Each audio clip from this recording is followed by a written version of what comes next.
Let me put on my cardigan for this one because I feel like we need to get comfy cozy before I get into this. I understand by me posting this that I'm putting myself in direct line of the fire.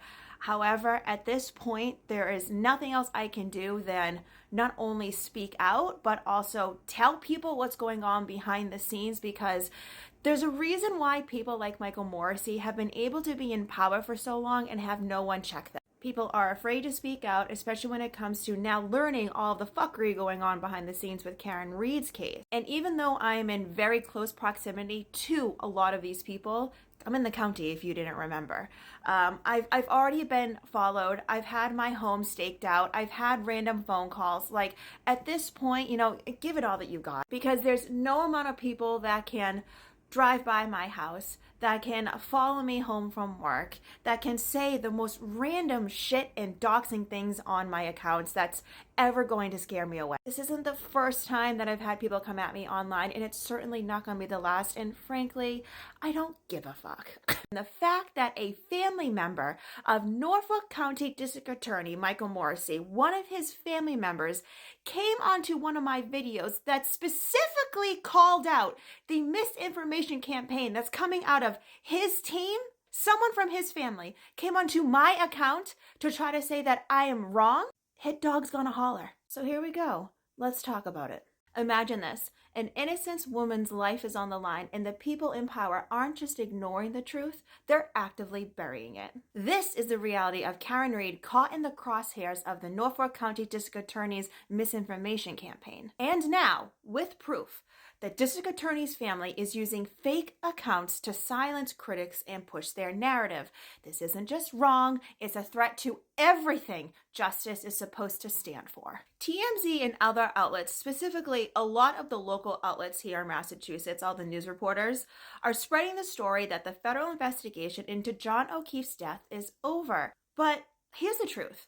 This is a calculated move to sway public opinion and convict Karen Read before the facts are even fully known. And to be honest, I was going to screenshot and put in what some of those local news reporters have been stating the last couple of days, but it's not even worth it anymore, because it's clearly that they want attention from this, and I don't know if they're even going to be considered journalists anymore or if they're trying to be content creators. And there's a very big difference between the two, because I'm not out here underneath some kind of journalist creed, okay? I can talk my shit and then also back it up, but I'm allowed to have sass. Journalists are not supposed to. And the fact that there's journalists out here getting pissed that they're getting trolled because of the way that they've interviewed and responded to the public, getting mad because they're being called the wrong name, that's all I'm going to say.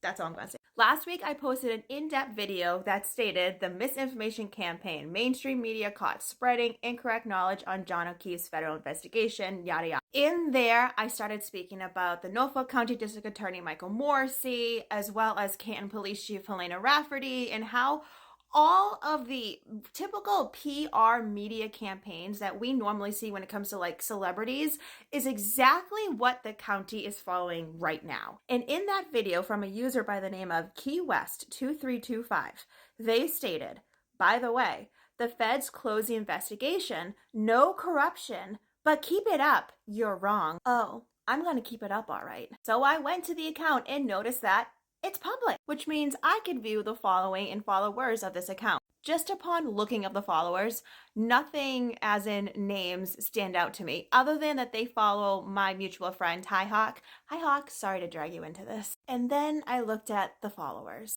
You see that name right next to me? Yeah. Now let me just say this loud and clear. I do not believe Deborah Morrissey is behind this at all. In fact, I have a pretty strong inkling of who it is. Because if you don't know, Michael Morrissey is a lifelong politician, especially when it comes to Norfolk County. And we are all locally very familiar with the family. Now, I don't think Michael Morrissey is out here himself writing those comments, nor do I believe it's any of the wives or his sister. However, his brothers, that's a different story. I'm going to walk you through exactly how I figured this out myself. Per Michael Morrissey's father's obituary, these are the family members. We have District Attorney Michael Morrissey and his wife, Joanne. Then there is Patrick Morrissey and his wife, Deborah.